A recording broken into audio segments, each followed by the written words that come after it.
Дуалното образование во подем. Дури 66% од средношколците се запишани во стручно образование, а вклучени се над 800 компании со над 500.000 евра за обука на млади.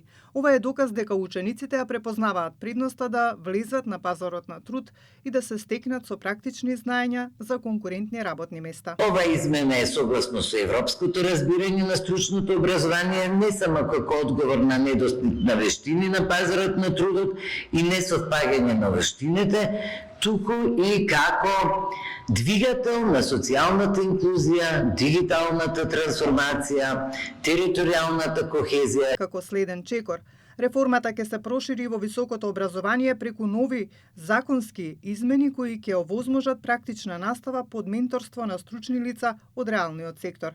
Јаневска е сигурна дека во период од 8 години ќе се најдеме меѓу првите 1000 универзитети на Шангајската листа.